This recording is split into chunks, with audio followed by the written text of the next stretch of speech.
You canceled plans again last night, didn't you? Maybe you said you were tired.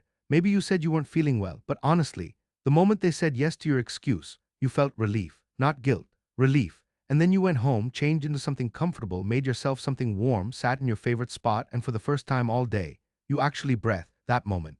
That is what we're talking about today. There's a girl named Ashley. Every Friday, her coworkers plan something. A dinner, a rooftop bar, a you have to come this time, Ashley. And every single Friday, Ashley finds a reason not to go. They think she's antisocial, cold, maybe even a little weird. And Ashley, she started to believe them. But here's what nobody told Ashley, and nobody told you either. There is absolutely nothing wrong with you. Your nervous system is just built differently. And science has been quietly proving this for decades. Here's how your brain actually works. Imagine your brain has a volume dial. Extroverts, their dial is naturally low, so they need the noise, the crowd, the chaos just to feel alive. But your dial is already turned up. The world outside is loud before it even starts. So when you come home and close that door behind you, that's not you giving up on life. That's you turning the volume down so you can finally hear yourself think. Some people's nervous systems are like a phone that charges fast and drains slow. Yours charges slow. And the only charger that actually works is silence, is your space, is home. And here's something society will never put on a motivational poster. People who genuinely enjoy solitude are more creative, more emotionally intelligent, and better at deep thinking than people who cannot stand to be alone. Your best ideas don't come at parties. They come at 1 a.m. when the house is quiet and your brain finally has room to move. But let's go deeper, because for some people, it's not just preference. It's control. Out there, the world doesn't ask your permission.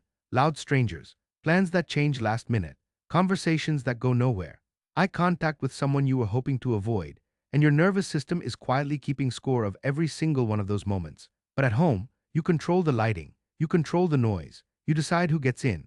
For people with anxiety, with high sensitivity, with a past that taught them the world isn't always safe, home isn't just comfort. Home is the one place where you don't have to perform, don't have to be on, don't have to shrink or stretch to fit someone else's energy. And that is not weakness. That is hard-earned self-protection. Now I have to be straight with you, because I'm not here to just make you feel good. I'm here to tell you the truth. There is a difference between choosing peace and hiding from life.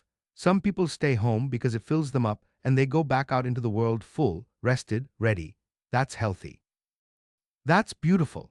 But some people stay home because leaving feels like standing at the edge of something they can't name. Because anxiety has quietly shrunk their world down to four walls and a familiar ceiling. Because depression whispers there's no point, and staying home just stops the argument. If that's you, hear this clearly, your home should be a place you choose to return to, not a place you are afraid to leave. One is peace. The other is a cage that just looks comfortable. Know which one you're living in.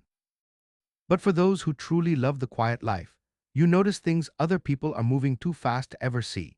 The way your morning coffee smells before the day gets loud, the specific comfort of a blanket you've had for years, the way evening light falls across your room at 6 p.m. in a way that feels like everything is going to be okay.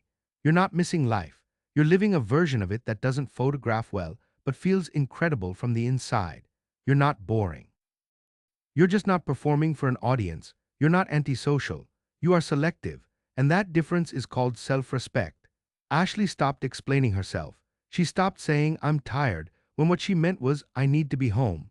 She stopped apologizing for the way she's wired, and slowly the guilt dissolved.